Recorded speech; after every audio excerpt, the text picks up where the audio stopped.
Hello guys, welcome back to my channel. আজকে তৈরি করে দেখাবো মজাদার ডিম আলুর একটা রেসিপি। এটা তৈরি করা এতই সহজ যে খেতে এতই মজাদার হয় যে আপনি একবার তৈরি করে খেলে আপনার বারবারই খেতে মন চাইবে। তা চলুন রেসিপিটি কিভাবে আমি তৈরি করছি সেটাই আজকে দেখাবো। এর জন্য এখানে আমি 3টা ডিম নিয়েছি আর এখানে আমি মাঝারি সাইজের 4টা আলু নিয়েছি। আলুগুলোকে আমি ভালো করে ছুলে ধুয়ে পরিষ্কার করে নিয়েছি। এবার আমি এভাবে আলুটাকে স্লাইস করে কেটে নেব। আপনারা খেয়াল করবেন যাতে বেশি মোটা না হয় আবার একেবারে পাতলা না হয়। মাঝারি সাইজ করে এই যে এইভাবে কেটে নেবেন। আলুগুলো আমি কেটে ধুয়ে পরিষ্কার করে নিয়েছি। এখন আমি কড়াইতে দিয়ে দিলাম 2 টেবিল চামচ সয়াবিন তেল। তেলের মধ্যে আমি তেলটা গরম হয়ে গেলে দিয়ে দেবো আলুগুলো। এরপরে আমি এখানে 5-6 কোয়া রসুন কুচি করে দিয়ে দিব।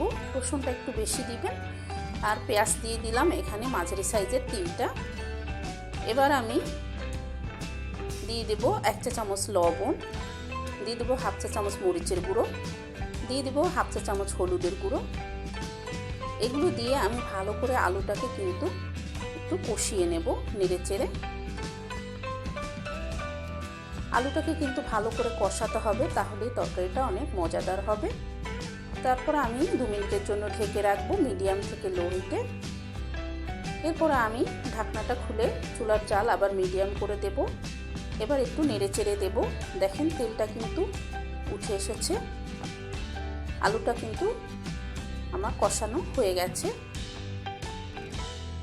এই পর্যায়ে আমি এখানে 1 কাপের মতো জল দিয়ে দেব।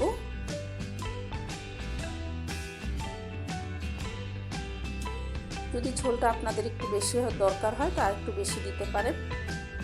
এরপর আমি ঢেকে রাখবো যতক্ষণ তরকারিটা ফুটে না ওঠে। তরকারিটা ফুটে উঠলে আমি ঢাকনা খুলে দেব। একটু নেড়ে চেড়ে দেখে নেব আলুটা কোন পর্যায়ে এখন আছে, যাতে সামান্য সিদ্ধ হয়। এই অবস্থাতে এখন আমি ডিমগুলোকে একটা কাচের বাটিতে এভাবে ফাটিয়ে একটা একটা করে বসিয়ে দেব আলুর তরকারির মধ্যে।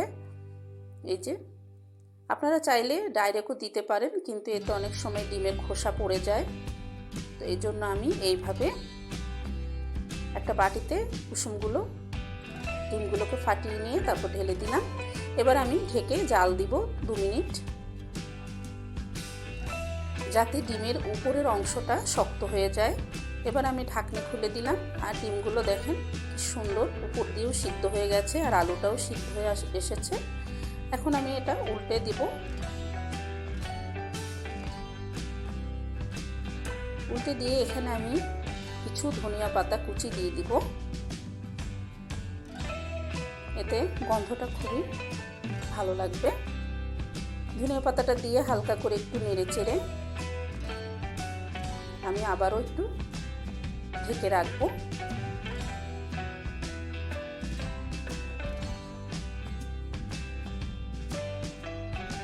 আরও 1 মিনিটের জন্য ঢেকে রাখলাম। এবার আমি ঢাকনা খুলে দেব। আপনারা চাইলে এখানে ভাজা জিরার গুঁড়োটা ছিটিয়ে দিতে পারেন। আমার ডিম আলুর তরকারিটা কিন্তু রেডি হয়ে গেল। এখন আমি আপনাদের পরিবেশন করে দেখাবো যে এটা খেতে কতটা মজাদার। তা তৈরি করে আপনারা একবার খেলেই বুঝতে পারবেন। আর এত সহজে রান্নাটা হয় যে আপনার সব সময় মনে হবে যে সময় হাতে না থাকলে এভাবেই ডিম আলুর তরকারিটা তৈরি করি, আর সবাই খেয়ে খুব প্রশংসাও করবে। আশা করি এই রেসিপিটি আপনাদের ভালো লেগেছে। আর ভালো লাগলে অবশ্যই লাইক কমেন্ট শেয়ার করবেন, আমার চ্যানেলটিকে সাবস্ক্রাইব করবেন আর বেল আইকনে প্রেস করে রাখবেন, যাতে আমার দেওয়া নতুন রেসিপিটি সবচেয়ে প্রথম আপনি দেখতে পারেন। ভিডিওটা দেখার জন্য সবাইকে অনেক অনেক ধন্যবাদ। সবাই ভালো থাকবেন। দেখা হবে নতুন ভিডিও নিয়ে।